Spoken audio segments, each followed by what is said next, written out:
جاتی ہیں، کن کن چیزوں پر ہم ایمان رکھتے ہیں. ایمان مفصل ہے. آمنت باللہ و ملائکتہ، آمنت باللہ میں ایمان لایا اللہ پر، یعنی کہ عقیدہ توحید.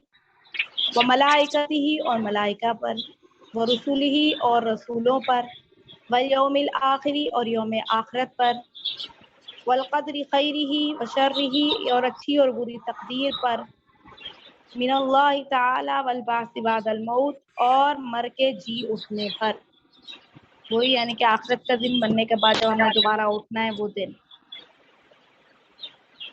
یہ تمام وہ عقائد ہیں کہ جس میں ایک مسلمان ہونے کے ناطے ان پر یقین رکھنا، ان پر عقیدہ رکھنا ضروری ہے.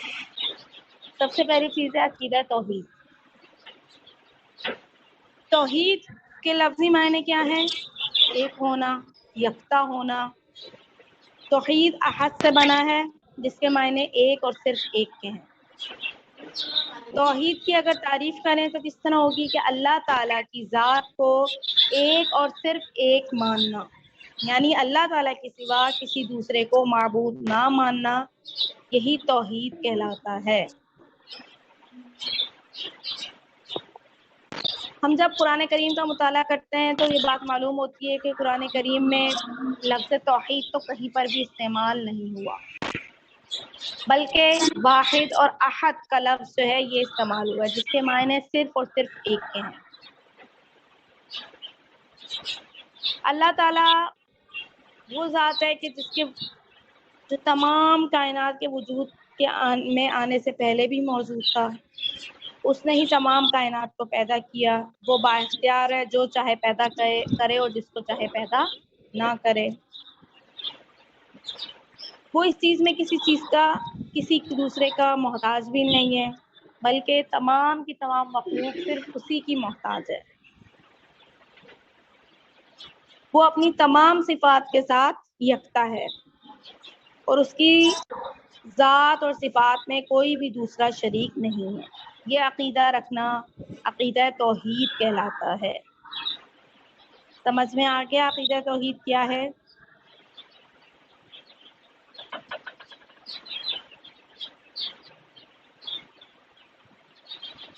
سمجھ میں آ گیا عقیدہ توحید کیا ہے؟ Yes, miss.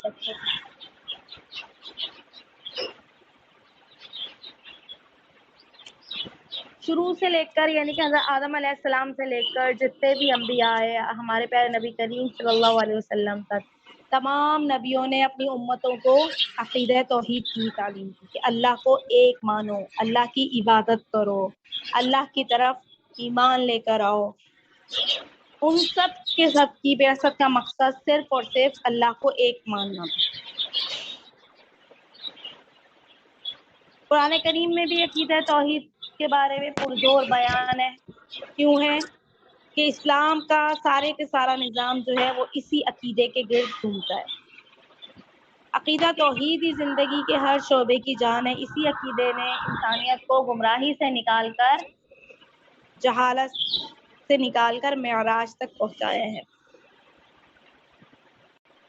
پھر عقیدہ توحید جو رکھتا ہے اس کی زندگی پر اس کے کیا اثرات مرتب ہوتے ہیں. عقیدہ توحید رکھنے والے کی زندگی پر کیا اثرات؟ ایک تو انفرادی طور پر اثرات مرتب ہوتے ہیں. انفرادی طور پر مطلب کیا ہے؟ کہ جو شخص عقیدہ توحید رکھتا ہے اس کے اندر خودداری اور عزت نفس کا ہونا، یہ چیز پیدا ہو جاتی ہے. کیوں؟ کیونکہ توحید کا جو عقیدہ ہے یہ انسان کے اندر خودداری اور عزت نفس کو خود بخود عطا کرتا ہے. کیوں؟ کیونکہ اللہ تعالیٰ پر ایمان رکھنے والا جو شخص ہے وہ اس بات سے آگاہ ہے کہ عزت ذلت دینے والی ذات کس کی ہے؟ اللہ کی ہے. وَتُعِزُّ مَن تَشَاءُ وَتُذِلُّ مَن تَشَاءُ، یعنی کہ عزت اور ذلت یہ سب کچھ اللہ کے ہی ہاتھ میں ہے.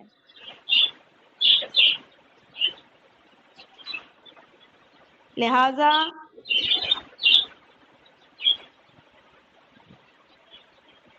عزت اور ذلت دینے والی ذات جب اللہ کی ہے تو اس کو معلوم ہے کہ عقیدہ توحید پر جو اس نے ایمان رکھا ہے تو اب وہ کائنات کی کسی بھی طاقت کے آگے سر نہیں جھکاتا. بلکہ صرف اور صرف اپنے رب کے آگے ہی سر جھکاتا ہے، اور اسے جب معلوم ہے کہ نفع اور نقصان یہ تمام کے تمام جو ہیں یہ ہمیں اللہ ہی سے حاصل ہوگا، تو لہٰذا وہ کسی اور کی طرف دیکھتا بھی نہیں ہے۔ اسی طرح دوسری صفت جو پیدا ہوتی ہے وہ وسیع النظری کی صفت پیدا ہوتی ہے، یعنی عقیدہ توحید پر ایمان رکھنے والا پوری کائنات اور اس میں ذرہ ذرہ کو اللہ تعالیٰ کی کیا سمجھتا ہے؟ مخلوق سمجھتا ہے۔ لائٹ بند کر دی کیا؟ کیوں؟ لیکن نیٹ تو چل رہا۔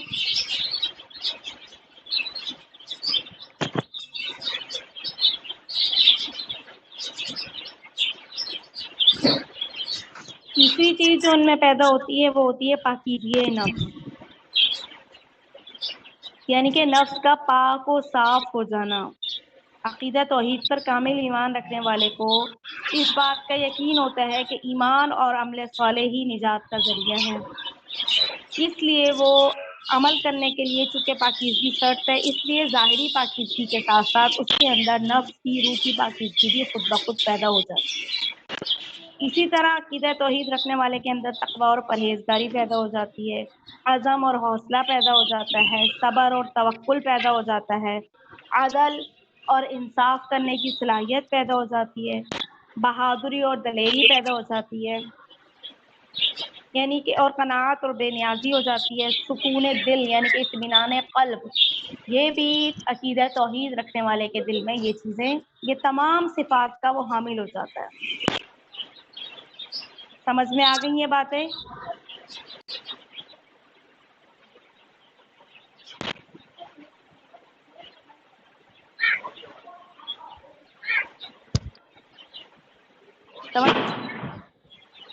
سمجھ میں آ گئی یہ باتیں؟ یہاں سے تو ایک تو چڑھ رہا ہے، سونیا دیکھی میم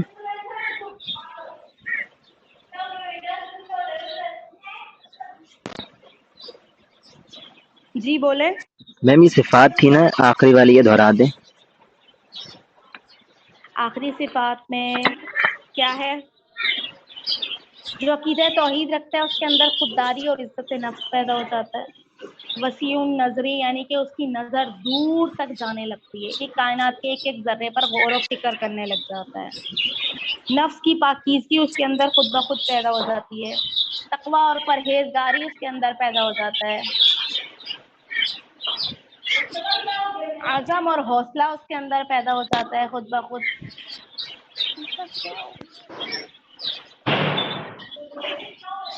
صبر اور توکل اس کے اندر پیدا ہو جاتا ہے، اسی طرح عدل اور انصاف پیدا ہو جاتا ہے، بہادری اور دلیری کا جذبہ اس کے اندر پیدا ہو جاتا ہے، قناعت اور بے نیازی پیدا ہو جاتی ہے، اور اطمینان قلب یعنی کہ دل کا سکون جو ہے یہ چیز اس کے اندر پیدا ہو جاتی ہے۔ کام کریے۔ سمجھ میں آ گئی یہ باتیں؟ یس میم۔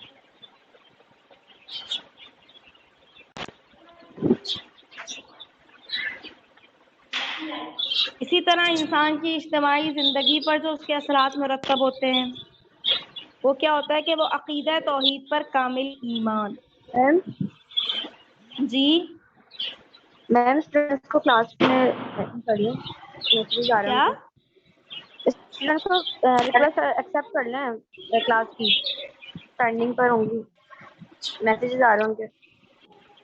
میں نے تو سب کے کی ہوئے ہیں، جو میرے پاس ہے سب کے میرے پاس ایڈ ہیں، کوئی ایسا نہیں ہے جس کو میں نے ایڈ نہیں کیا ابھی تک، جو جو آ رہے ہیں میں ساتھ ساتھ ایڈ کر رہی ہوں۔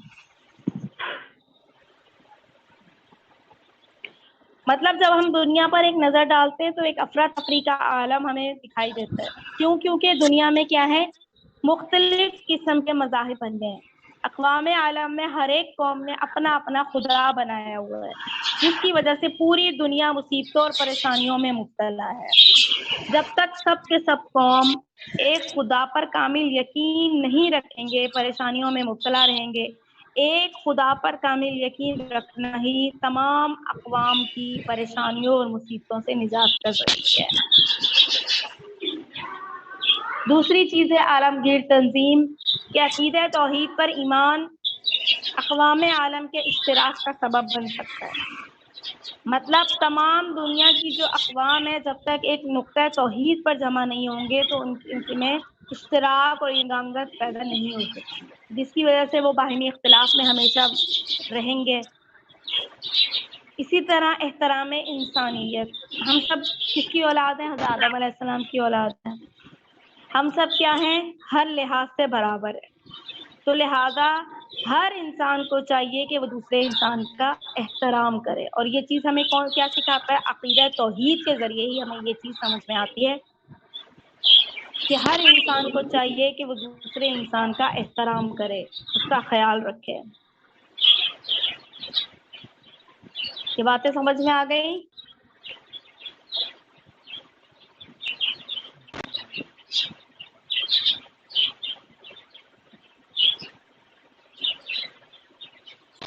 یہ باتیں سمجھ میں آ گئی؟ آواز آ رہی ہے میری کیا آپ لوگوں کے پاس یا نہیں؟ یس میں آ رہی ہے. عقیدہ توحید کا ٹاپک سمجھ میں آ گیا؟ یس میم. یس میم. دوسرا ٹاپک ہے عقیدہ رسالت.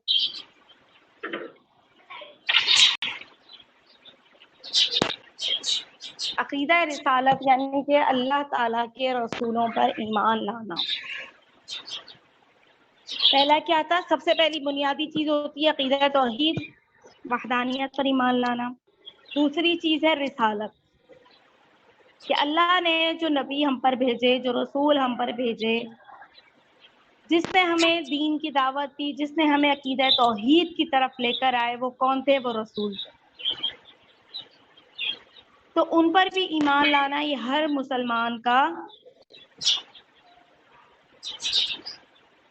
مسلمان پر یہ چیز ضروری ہے. اب رسالت کہتے کسے ہیں؟ رسالت کے لفظی معنی کیا ہے؟ پیغام کے ہیں. اور رسول کہتے ہیں پیغام پہنچانے والا، اور رسول کی جمع رسول آتی ہے.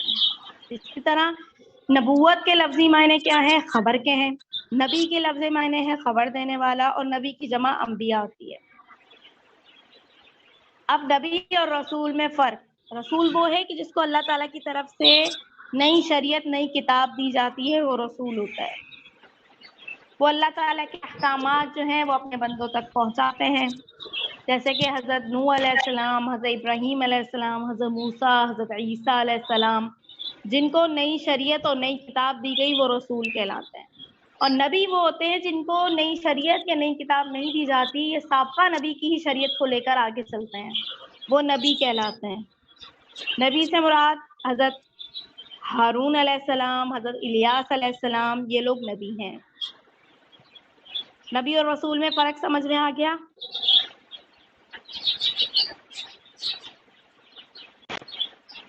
فرق سمجھ میں آ گیا؟ نبی اور رسول میں کیا فرق ہے؟ اب انبیاء کرام اور ان کی تعداد کتنی تھی؟ تو یہی کہا جاتا ہے کہ جب ہم نے اب تک جو پڑھا ہے کہ تقریباً کم و بیش 1,24,000 انبیاء جو ہیں وہ آئے. ان میں سے کہا یہ جاتا ہے کہ 313 رسول تھے اور باقی سب نبی تھے. 313 اس میں رسول تھے اور باقی سب نبی تھے. انبیاء کرام کا جو انتخاب ہے اس میں بھی اللہ رب العزت کا یہ ایک انعام ہوتا ہے کہ وہ اپنے بندوں میں سے جس کو چاہے وہ اس کام کے لیے منتخب کر لیتا ہے. قرآن کریم کی آیت ہے سورۃ المائدہ آیت نمبر 54 کہ نبوت اور رسالت جو ہے یہ اللہ تعالیٰ کی طرف سے ایک فضل ہے، وہ جس کو چاہتا ہے اس کو عطا کر دیتا ہے. فضل اللہ یؤتیہ من یشاء، کہ نبوت اور رسالت یہ اللہ تعالیٰ کی طرف سے ایک فضل ہے، وہ جس کو چاہتا ہے وہ اس کو عطا کر دیتا ہے.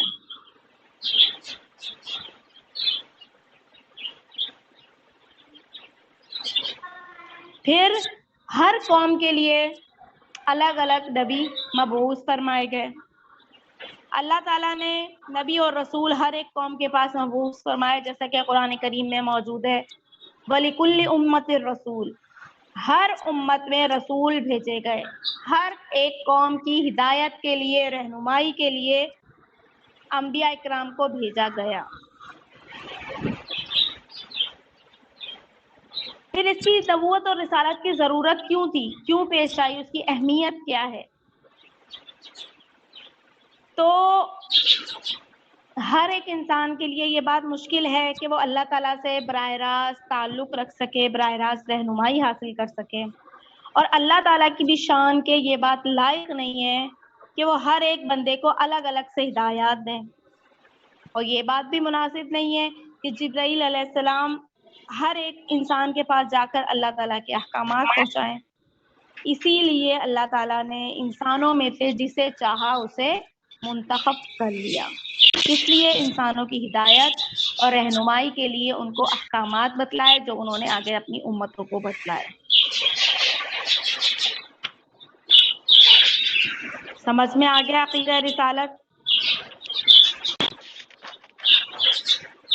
رسالت کیا ہے، سمجھ میں آ یس گئی یہ سر۔ باتیں؟ عقیدہ رسالت کے بعد ہے عقیدہ ختم نبوت۔ ختم نبوت کیا کہلاتا ہے؟ جب سے یہ دنیا آباد ہوئی، جب سے انبیاء کا سلسلہ شروع ہوا، حضرت آدم علیہ السلام سے لے کر ہر زمانے میں نبی آتے رہے، رسول آتے رہے، اپنی قوموں کو سمجھاتے رہے۔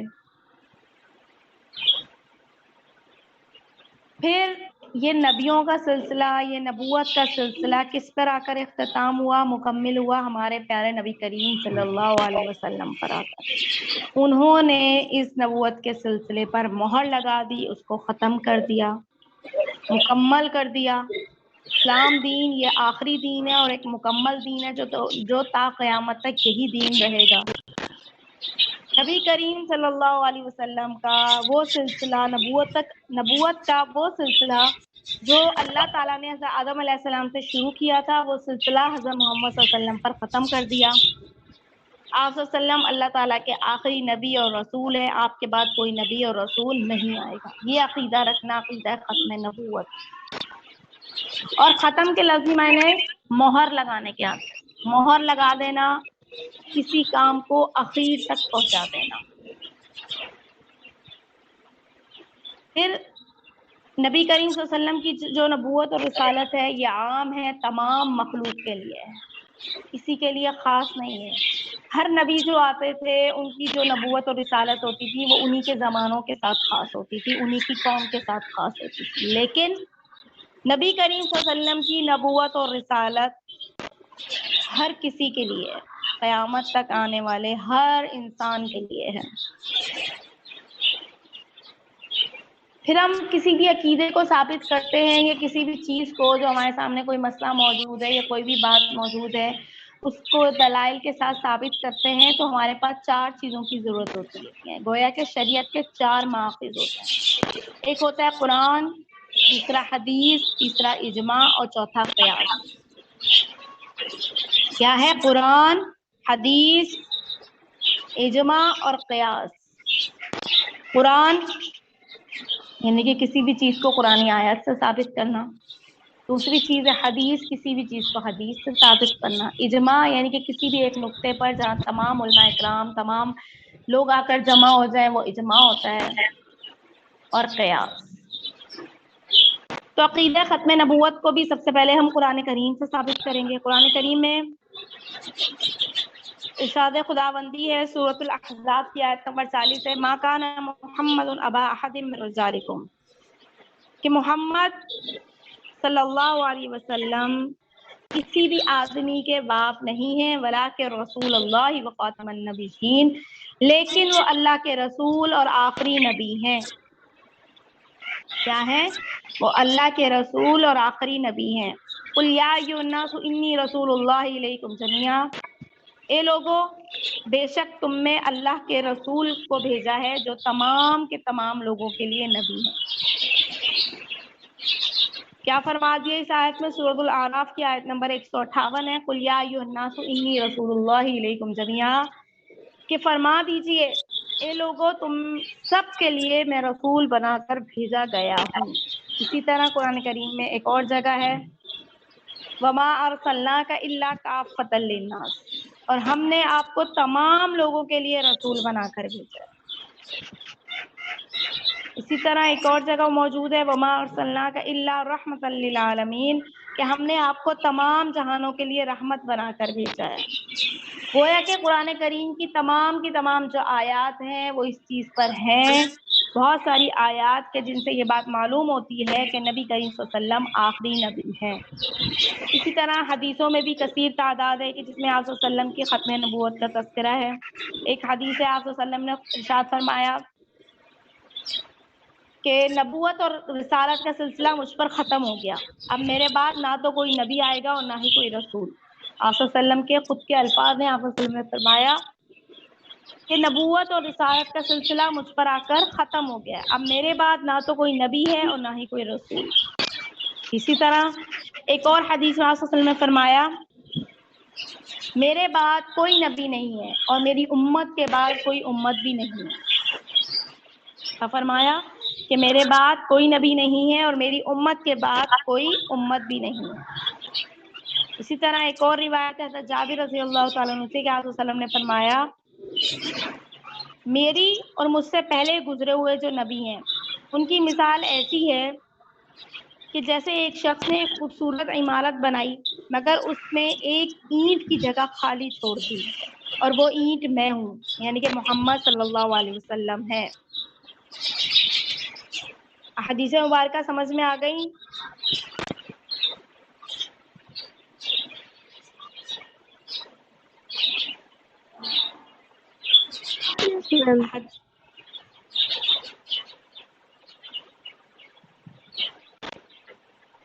اسی طرح ختم نبوت جو ہے یہ اجماع سے بھی ثابت ہے کہ نبی کریم صلی اللہ علیہ وسلم کے زمانے سے لے کر اب تک آج تک اہل ایمان اسی بات پر متفق ہیں کہ آپ صلی اللہ علیہ وسلم اللہ تعالیٰ کے آخری نبی ہیں۔ اگرچہ کئی اختلافات پیدا ضرور ہوئے، مسائل پیدا ہوئے، بہت سے جھوٹے لوگ اٹھے جنہوں نے نبوت کا دعویٰ کیا، لیکن اللہ رب العزت نے ان کو ان کے اس دعوے کے ساتھ ہی نیست و نابود فرما دیا۔ الحمدللہ پوری امت اسی بات پر متفق ہے کہ آپ صلی اللہ علیہ وسلم برحق اور آخری نبی ہیں۔ اسی طرح قیاس سے بھی یہی بات ثابت ہے کہ آپ صلی اللہ علیہ وسلم کیا ہیں؟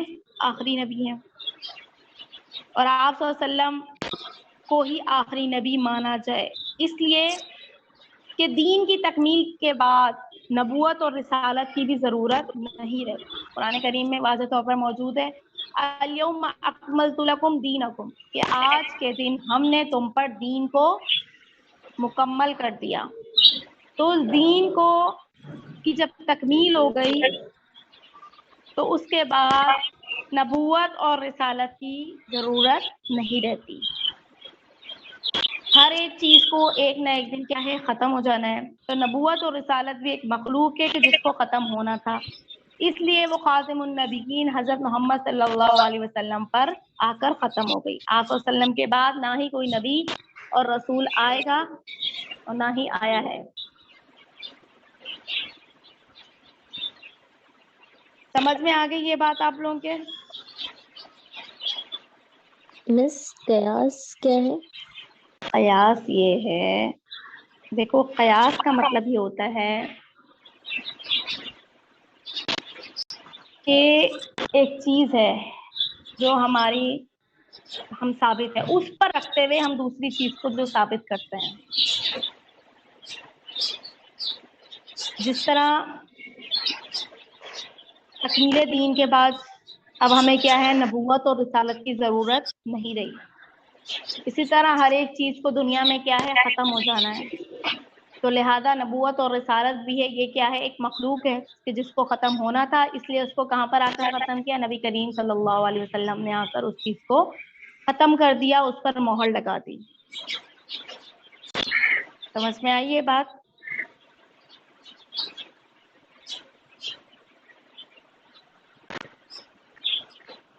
یس میم۔ یہ عقیدہ رسالہ، عقیدہ ختم نبوت، یہ ٹاپک سمجھ میں آ گیا آپ لوگوں کو؟ یس میم۔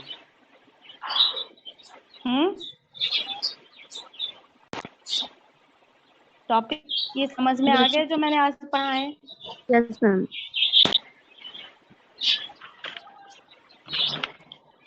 اب ہے عقیدہ آخرت. کل کتنے بجے کلاس ہے آپ لوگوں کی؟ کل کلاس میم کتنے بجے 145. ہو؟ 1:45 پہ. ہاں جی میم. ٹھیک ہے پھر یہ انشاءاللہ کل شروع کرتے ہیں عقیدہ آخرت کا. ٹھیک ہے. اور اسائنمنٹس کے کیا ہوا آپ لوگوں کے؟